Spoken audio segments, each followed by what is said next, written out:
Letitia James, the Attorney General of New York, the face of the lawsuit that labeled Donald Trump a convicted felon, is now facing a federal criminal referral herself. Welcome to Nellie Miranda.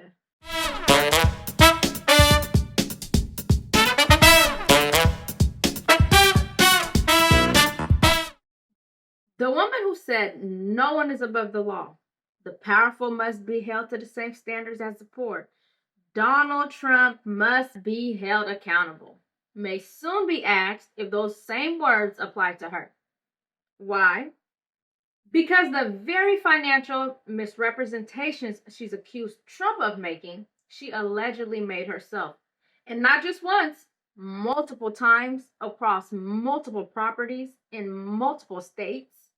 Wow, this is not just ironic, it's potentially criminal. So let's go through the allegations. Let's come down to the allegations. How serious are they? That she falsely claimed she was married to her father. She falsely claimed that Norfolk, Virginia home was her primary residence. It's 500 miles away from New York. And she told a mortgage lender that she was buying a 4-family dwelling in Brooklyn. It was a 5-family dwelling.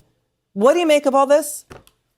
Well, it's quite serious because willful fraud in order to get an economic advantage is clearly much more serious than what she tried to allege from President Trump. It's one thing to say you think property's worth more than it may or may not be worth, or that you're richer than you think you are. That's open to some debate as to what you think things cost and are worth. But if you're just outright lying about where you live and what you're doing, there's no question at all. That's fraud, and it's extremely serious. Let's get into everything we know about this unfolding scandal, the hypocrisy, and why this could be a turning point in American politics. On Tuesday, the Federal Housing Finance Agency dropped a bombshell. Director William Pulte referred to Letitia James for possible criminal prosecution, citing mortgage fraud involving multiple real estate transactions. Here are the main allegations. In 2003, Letitia James allegedly submitted documents, including a power of attorney, stating that a home purchased in Norfolk, Virginia, would be her primary residence. But there's a problem. She's the Attorney General of New York and legally required to live in New York to hold that position. So why lie? Well, because claiming a property is your primary residence can qualify you for the best interest rates. Lenders see primary homes as less risky because you're more likely to pay the mortgage on the house that you live in versus a vacation home or an investment property. Her signature is on the power of attorney. There's no lawyer to blame. This wasn't a clerical error. It was a deliberate move 6 weeks before she charged Trump with similar misrepresentations. Then her Brooklyn property unit count manipulation. Letitia James bought a Brooklyn property in 2001, a 5-unit building, but loan documents submitted by her allegedly states that the building only had 4 units. So why does this all matter?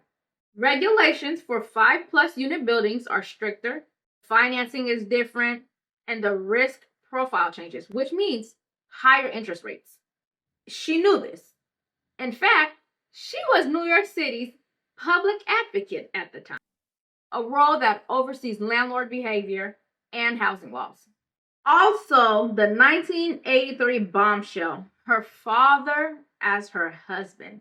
So documents from as far back as 1983 shows that Letitia James and her biological father signed mortgage documents claiming to be husband and wife. And again, in 2000, similar findings were made. These details aren't minor mistakes. They point to a pattern of strategic misrepresentations to secure favorable loan terms. But here's where things get a little wild. Letitia James spent the last 4 years prosecuting Donald Trump, accusing him of inflating property values to obtain better loan terms. And she won.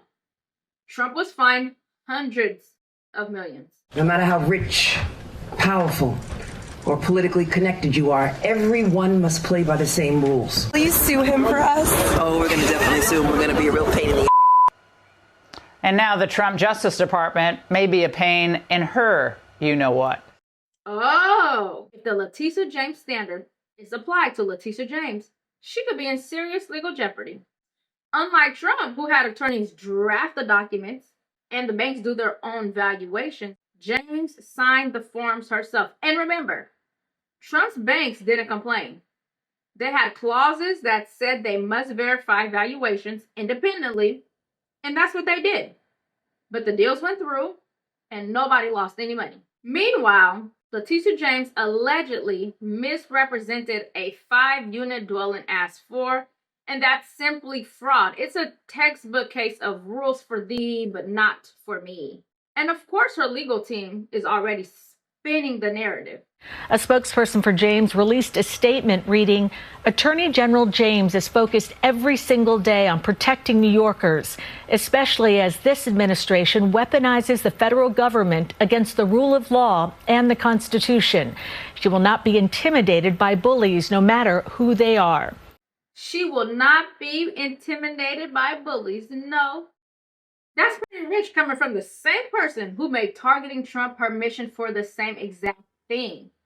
But now, commentators across the board, both on the right and the left, are pointing out the undeniable irony.